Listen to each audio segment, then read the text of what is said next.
don't feel like I was particularly adventurous on the day I died. It was a bit disappointing, really.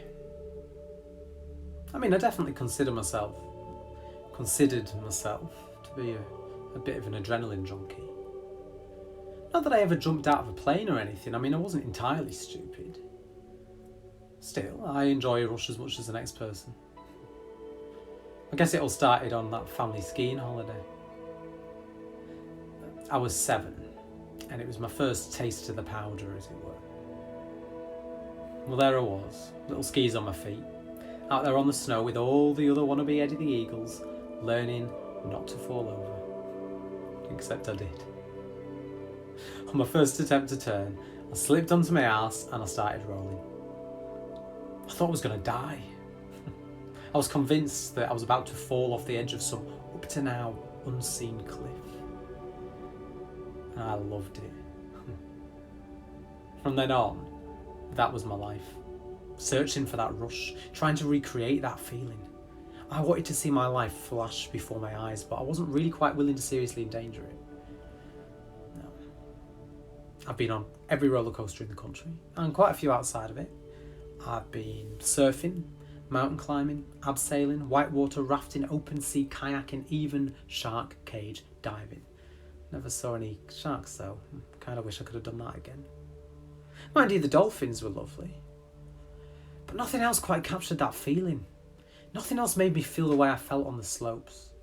The wind rushing past my ears, the friction burns every time I fell.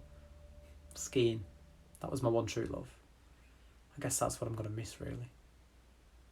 I guess if I regret anything, it will be the lack of drive. I loved skiing. I was good at skiing. And I always wanted to go faster, be quicker, but only for the rush. I never competed. I never used my talent. You could say I was selfish. I mean, I never gave my parents the chance to be proud of me. You know, never let anybody else enjoy what I could do. Yeah. Maybe you could call that modesty.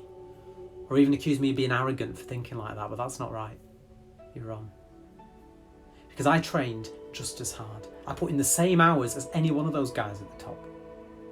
I clocked times just as good as any of them down some of the most difficult courses in Europe.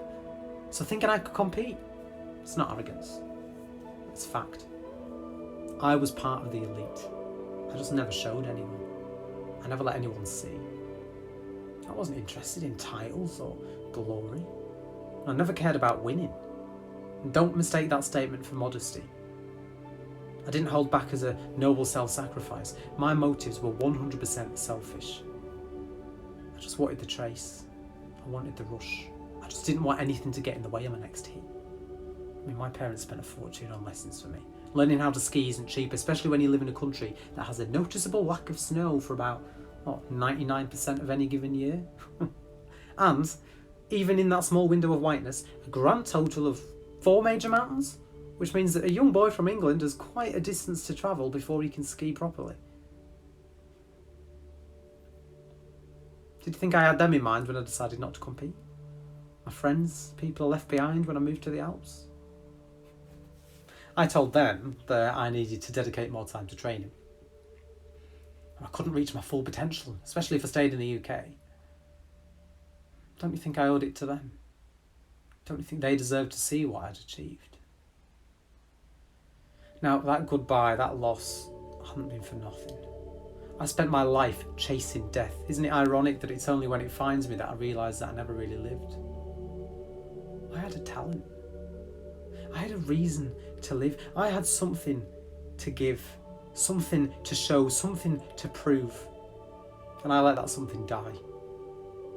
It left Earth in a self-absorbed, unfeeling mess of a human being, crumpled underneath a car I didn't see coming on my way back from the corner shop. I wasted my life, my family, my friends, all because I refused to open my eyes and look at what I had to offer. I'll give anything to get them back. I guess it's too late now.